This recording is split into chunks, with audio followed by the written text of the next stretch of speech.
वगैरह नहीं हो गया है, 3 दिन पहले हो गया है, अब ये भी हुआ है। तो 17 की उम्र आप जानते हैं सबसे खतरनाक होती है। आप लोग भी लगभग उसके आसपास होंगे या अभी अभी उससे निकले होंगे। Most difficult age is this 16, 18, 19।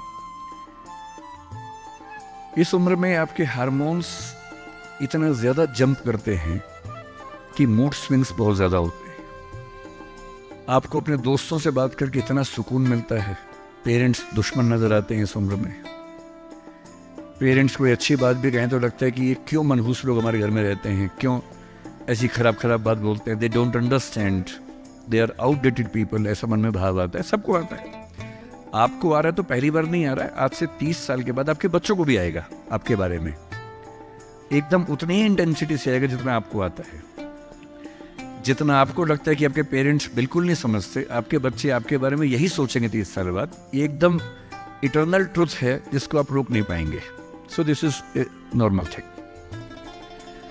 आप लोगों की एज में जो सबसे बड़ी चिंता मुझे होती है, जैसे मैं अपने बेटे से बात करता हूँ तो मैं तो एक बहुत ही खराब पेरेंट हूँ। खराब पेरेंट का मतलब मैं कभी कहता ही नहीं कि पढ़ो, कभी कहता ही नहीं कि टॉप करो, मैं कभी नहीं कहता। मैं सिर्फ ये कहता हूँ कि बेटा हर साल एक क्लास पास करते रहो, काफी है। बस इतनी साउंड प्रिपरेशन मत करना कि मैं 8वीं क्लास 2 बार में करूंगा, ऐसा मत करना, एक ही बार में कर लो। और मैं कभी परसेंटेज पूछूंगा नहीं आपसे, मैं पूछता भी नहीं, हालांकि वो बता देता है, लेकिन मुझे उसमें इंटरेस्ट है नहीं। वट एवर परसेंटेज ही गेट्स।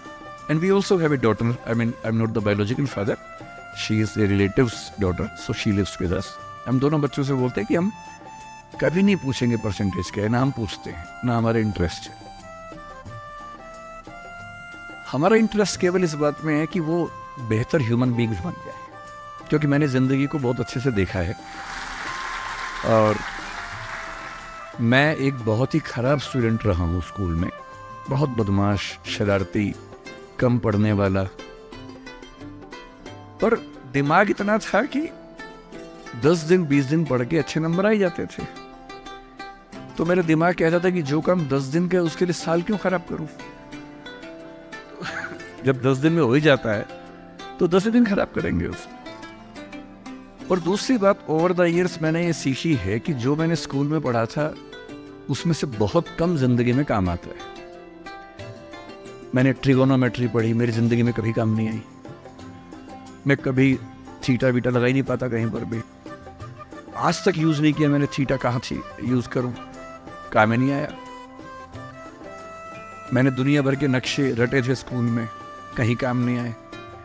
जब किसी देश में घूमने जाता हूँ वहाँ का नक्शा देख लेता हूँ और बचपन वाला याद भी नहीं आता, फिर से देखना पड़ता है। सीधी सी बात है। तो मैंने फील किया कि ज़्यादातर चीज़ें जो स्कूल में हम पढ़ते हैं, कॉलेज में पढ़ते हैं, वो जो नॉलेज है वो ज़िंदगी में बहुत काम नहीं आती। जब काम आता है वो और चीज़ है, मैं उस पर ज़्यादा बात करूँगा आपसे। लेकिन मेरी चिंता एज ए पेरेंट, और क्योंकि आप बच्चे उसी उम्र में हैं, मैं लगभग 50 साल का हूँ, तो आप मेरे लिए लगभग उसी रोल में हैं कि आप मेरे बच्चे जैसे हैं। क्योंकि जो बच्चे होते हैं ना, अपने पेरेंट्स से बड़ी नफरत करते हैं, दूसरों के पेरेंट्स की सुन लेते हैं बात। तो आप मेरी बात सुन लेंगे, अपने घर में नहीं सुनेंगे। जैसे मेरा बेटा मेरी बात नहीं सुनता है, वो शायद यहाँ सीएम साहब की बात सुन लेगा। तो दूसरों की बात सुनना आसान होता है, अपने पेरेंट्स की बात सुनना मुश्किल होता है। तो आप सुन रहे हैं इसलिए मैं सुना रहा हूँ आपको। तो जो कहानी मैं आपको सुनाना चाह रहा हूँ एक रियल कहानी है, और मेरी सबसे बड़ी चिंता अपने बच्चों को लेकर, आपको लेकर वही रहती है। मैं जब भी कोई कहानी सुनाता हूँ, नाम, जगह, वो सब बदल देता हूँ ताकि किसी की प्राइवेसी पर हमला ना हो। सबकी राइट टू प्राइवेसी है ना। एक बच्चा था जिसको मैं जानता हूँ, बचपन से जानता हूँ, बहुत ही जबरदस्त आर्टिस्टिक बच्चा, म्यूजिक का उस्ताद। उसके घर में लगभग सब लोग म्यूजिक के उस्ताद थे।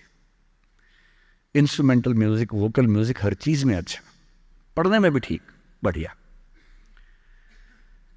और जब हम स्कूल में थे, वो मेरी क्लास में तो नहीं था, थोड़ा सा अलग क्लास में था, पर स्कूल में बहुत पॉपुलर था, being into music. I was in debating, he was into music. और बाद में उसने हमारा स्कूल छोड़ भी दिया कुछ समय के बाद, फिर वो कहीं और चला गया। फिर हमारा मिलना नहीं हुआ। उस समय ना तो व्हाट्सएप था ना यूट्यूब था, तो बाद में मिलने का स्कोप भी नहीं रहता था। जो एक बार चला गया वो चला ही जाता था उस समय। अब तो बच्चे ज़िंदगी भर दोस्त रहते हैं। फिर जब मैं दिल्ली यूनिवर्सिटी में आ गया, ग्रेजुएशन कर चुका था, उसके बाद अचानक मुझे एक बचपन का दोस्त मिला जिसने मुझे एक इंटरेस्टिंग क्या डेवास्टेटिंग बात बताई। तो बात चल रही थी कि स्कूल के दोस्त कहाँ कहाँ हैं, क्या कर रहे हैं। तो बातों बातों में उसका जिक्र भी आया। तो मैंने बड़ी उम्मीद से पूछा, मैंने कहा वो तो बॉम्बे चला गया होगा, फिल्म इंडस्ट्री में चला गया होगा। तो मेरे दोस्त ने पूछा कि तुम्हें नहीं पता उसके बारे में? मैंने कहा नहीं। उसने कहा यार वो जेल में है, and he was one of the most creative students of our school. मैंने कहा जेल में क्यों है? बोले सच में नहीं पता। मैंने कहा सच में नहीं पता मुझे। तो ग्रेजुएशन करने के लिए जब गया तो पता नहीं क्या हुआ, उसकी थोड़ी संगति खराब हो गई। बैड कंपनी जिसको हम बोलते हैं, जो इस उम्र में अच्छी लगती है, वही वाली। कॉलेज लाइफ में थोड़ी बहुत बैड कंपनी सबकी होती ही है, हल्की फुल्की होती है, एक सामान्य बात है। अच्छा, बच्चा बच्चा ना रहे ये भी तो अच्छी बात नहीं है ना। थोड़ा बचपन तो जीना भी चाहिए, थोड़ा शरारतें करनी भी चाहिए। पर किसी किसी का दुर्भाग्य होता है कि ज्यादा हो जाता है। उसके साथ ऐसा हुआ।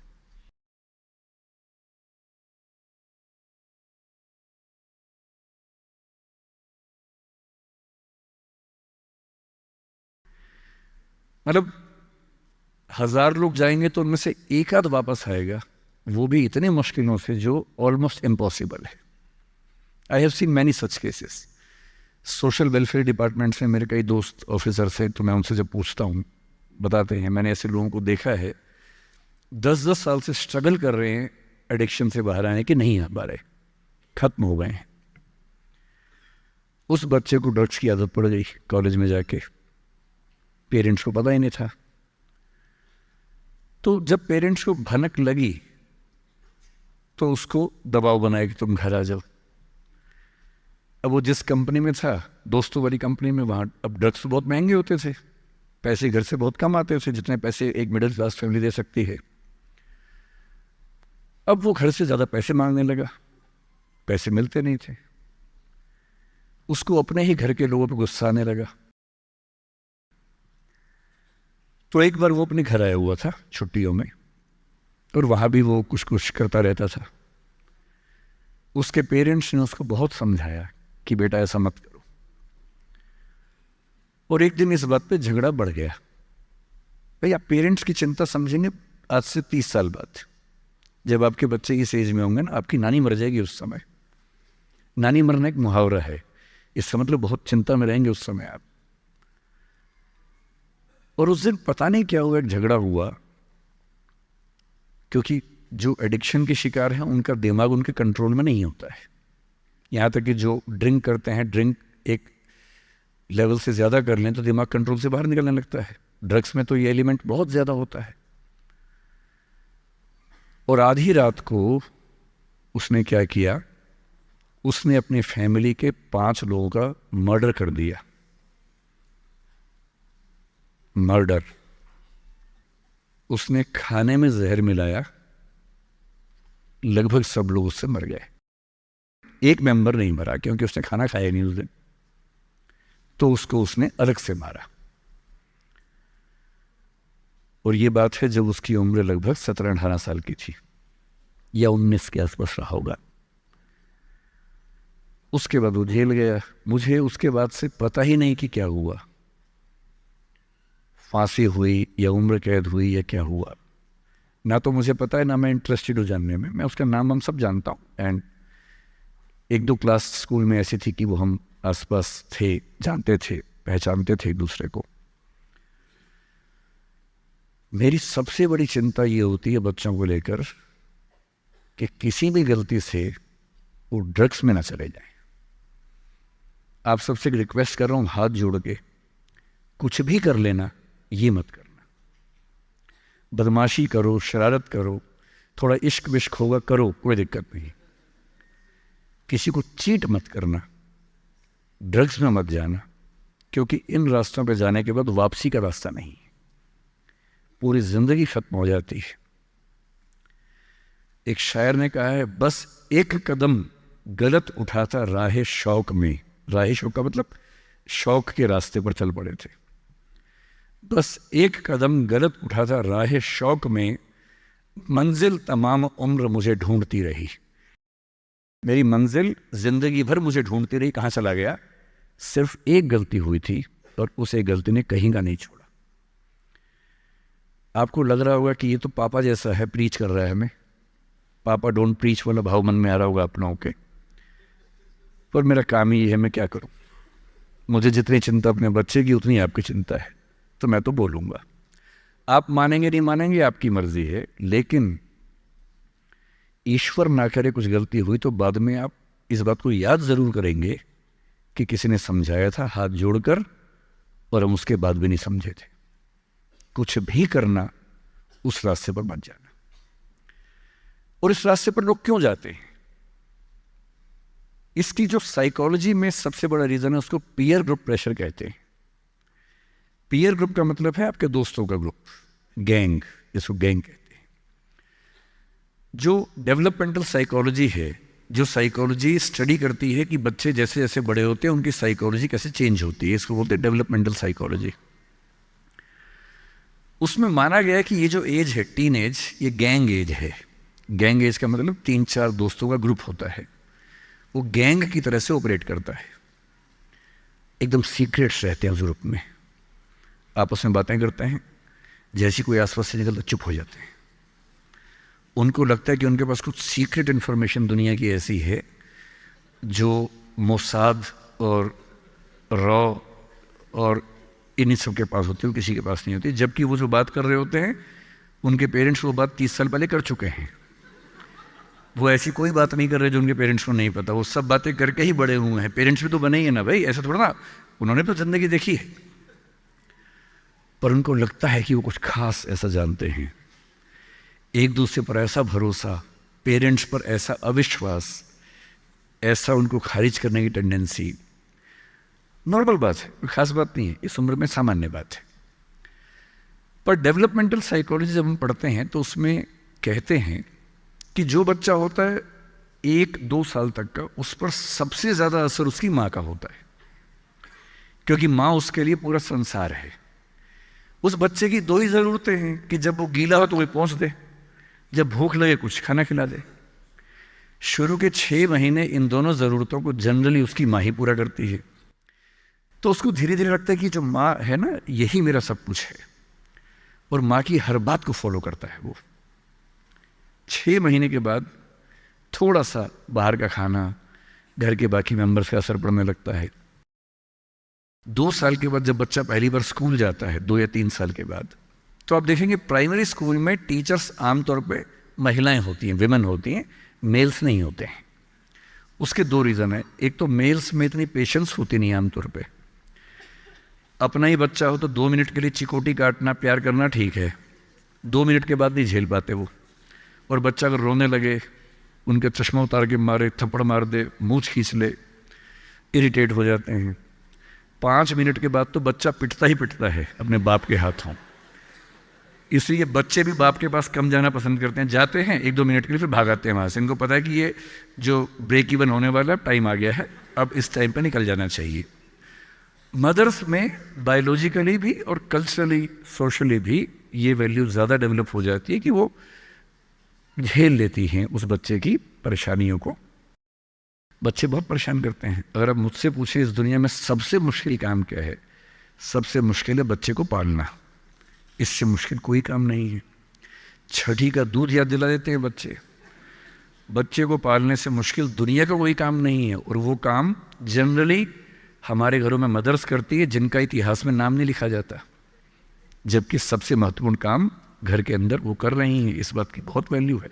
कई जगह पेरेंट्स, मतलब फादर्स भी कर रहे हैं कुछ हद तक, लेकिन जनरली दुनिया में ज़्यादा ये काम अभी तक महिलाओं के हाथ में ज़्यादा है। जब बच्चा स्कूल जाता है तो स्कूल जाने के बाद आप देखें जो लेडी टीचर होती है, जिसको बच्चा प्यार से मैम कहता है, मैम, ऐसे बच्चे के लिए मैम दूसरा भगवान होता है मम्मी के बाद। कुछ समय के बाद भगवान नंबर 1 मैम हो जाती है, भगवान नंबर 2 मम्मी हो जाती है। और अगर मैम ने कुछ कहा है और मम्मी कह रही गलत है, तो बच्चा घूर के देखता है कि तुम बताओगी मुझे, वो भगवान है वो तो मेरी। तो बच्चे को मैम पे भगवान जैसा भरोसा होता है। फिर जब वो बड़ा होने लगता है 10, 11, 12, 13 साल का,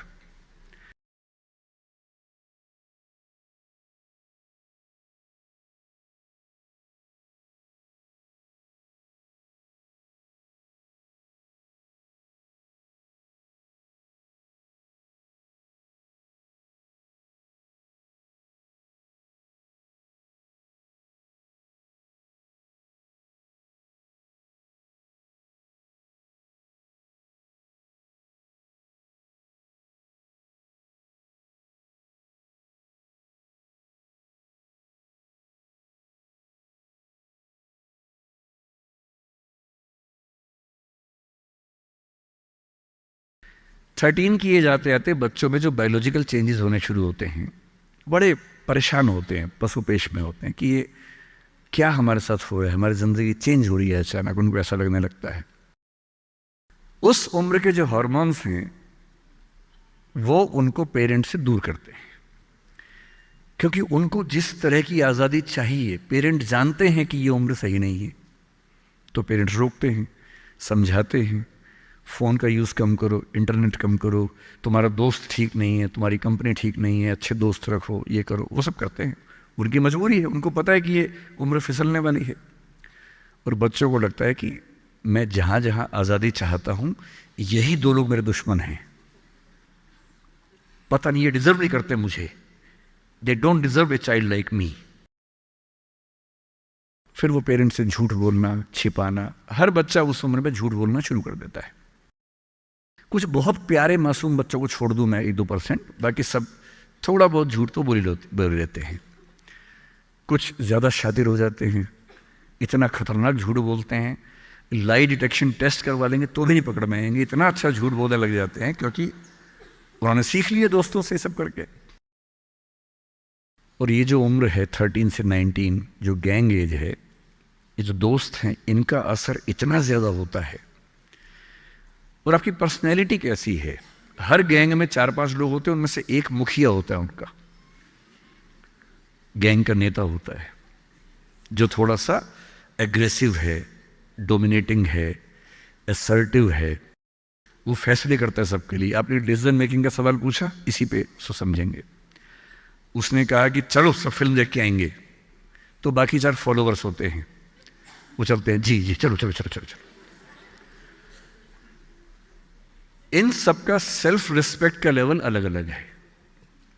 जो नेता है उसमें सेल्फ रिस्पेक्ट बहुत ज़्यादा है, इतनी ज़्यादा है कि वो दूसरों की सेल्फ रिस्पेक्ट की धज्जियाँ उड़ा देता है। वो ये मान के चलता है कि मैं राजा हूँ, जो मैं कहूँगा वही होगा। और जो बाकी 4 भेड़ बकरियाँ हैं, जिनमें कॉन्फिडेंस की कमी है, असर्टिव नहीं है, सबमिसिव हैं, दब्बू हैं, डरपोक हैं, वो बेचारे उसकी बात को फॉलो करते हैं।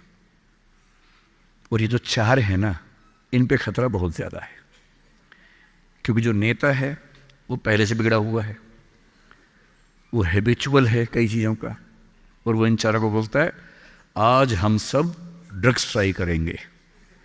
पूछ नहीं रहा है, बता रहा है। अब इन 4 में से एक के मन में है कि ना करूं, मम्मी ने उसको 1000 बार समझाएगी बेटा ये मत करना, वो बेचारा बोल ही नहीं पा रहा, घबराहट हो रही है उसको।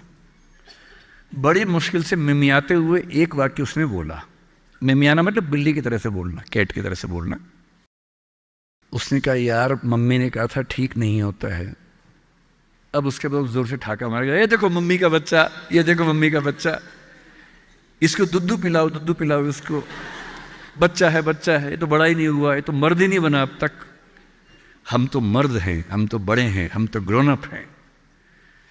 इस बच्चे की सेल्फ एस्टीम, सेल्फ रिस्पेक्ट इतनी कम है कि डर जाएगा, एकदम घबरा जाएगा। 3 लोग बोलेंगे अरे कुछ नहीं होता, अरे कुछ नहीं होता, आजा आजा आजा आजा, अरे कुछ नहीं होता, कर ले ट्राई, हम भी तो कर रहे हैं, कर ले ट्राई। और इसी प्रेशर में ये बच्चा पहली बार ऐसी गलती करेगा। और मैंने पहले ही कहा कि रास्ता एक तरफा है, वापसी का रास्ता नहीं। इस प्रेशर को बोलते हैं पीयर ग्रुप प्रेशर। दोस्तों का प्रेशर।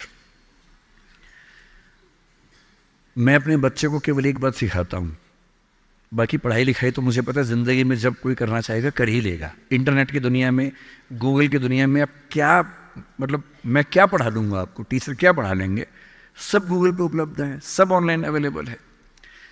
जो टीचर बनना चाह रहे हैं समझ लें, अब टीचर का काम नॉलेज देना नहीं है, नॉलेज आपसे ज़्यादा, आपसे बेहतर गूगल पे है। अब आपका काम उससे ज़्यादा बड़ा है। क्या है अभी डिस्कस करेंगे। मैं केवल एक बात पे फोकस करता हूं कि मेरे बच्चे या आप लोग पीयर ग्रुप प्रेशर से बच सके। मैं खुद बचा था, अच्छे से बचा था। मेरे पेरेंट्स की भूमिका थी।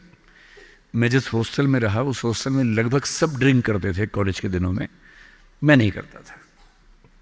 मुझे कभी ज़रूरत ही नहीं लगी उस चीज़ की, तो नहीं लगी तो नहीं किया। अच्छी बात सिर्फ इतनी है, मैं ये नहीं कह रहा कि ड्रिंक करना अच्छी बात है कि बुरी बात है, वो तो इंडिविजुअल फैसला हर किसी का है, लेकिन मैच्योर होने के बाद, बचपन में नहीं। मैं सिर्फ ये कहना चाह रहा हूँ कि अगर 4 लोग मुझ पर दबाव डालें और मैं उनके दबाव में आ जाऊँ, ये ठीक नहीं। मुझे ध्यान है कि हमारे हॉस्टल की नाइट चलती थी, फ्राइडे की रात है, वार्डन साहब छुट्टी पे हैं, 10-12 लोग एक कमरे में बैठे हैं, शराब की बोतल खोल ली है या बियर जो भी है, सबका मन है पीने का। वो मतलब एडल्ट्स हैं, 18+ के थे, वो शायद लीगली अलाउड होगा उनके लिए, मुझे नहीं पता। और जो लोग नहीं पीना चाहते उनको दबाव बना रहे हैं कि पी के दिखा, तू मर्द है तो पी के दिखा, बड़ा हो गया तो पी के दिखा। जब भी कोई ऐसा दबाव बनाए ना, इतना भी दबाव में नहीं आना है। जैसे कोई बोले बड़ा है तो पी के दिखा, आपको बोलना है मैं इसको पिए बिना ही बड़ा हूं। मर्द है तो पी के दिखा, मैं इसको पिए बिना ही मर्द रहता हूं। तुम इसको पी के मर्द बनते हो, हम ऐसे ही मर्द हैं भाई। दोस्त नहीं है क्या हमारा, तो क्या बोलना है? अगर तुम्हारी दोस्ती के लिए मुझे पीनी पड़ेगी शराब, तो मेरी दोस्ती के लिए तुम छोड़ क्यों नहीं सकते? अजीब बात है भाई। दोस्त, क्या मैं ही तुम्हारा दोस्त हूं? तुम मेरे दोस्त नहीं हो? तुम्हारी दोस्ती के लिए मैं ड्रग्स लेना शुरू कर दूं और मेरी दोस्ती के लिए तुम छोड़ नहीं सकते? अगर तुम छोड़ नहीं सकते तो मैं ले नहीं सकता। और दोस्ती अपनी जगह है, हमेशा ध्यान रखना।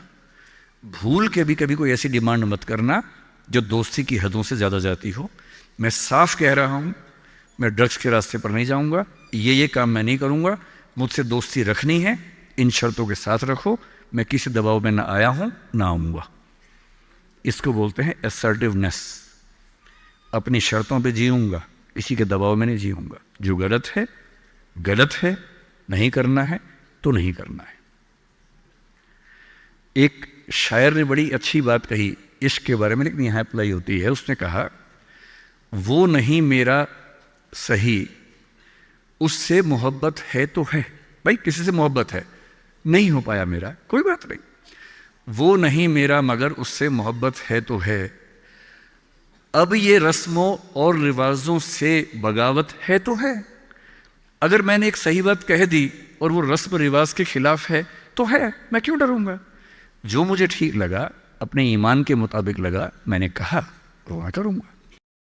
तो जो बात मुझे अपनी ओर से शुरुआत में कहनी थी मैंने आपसे कही है।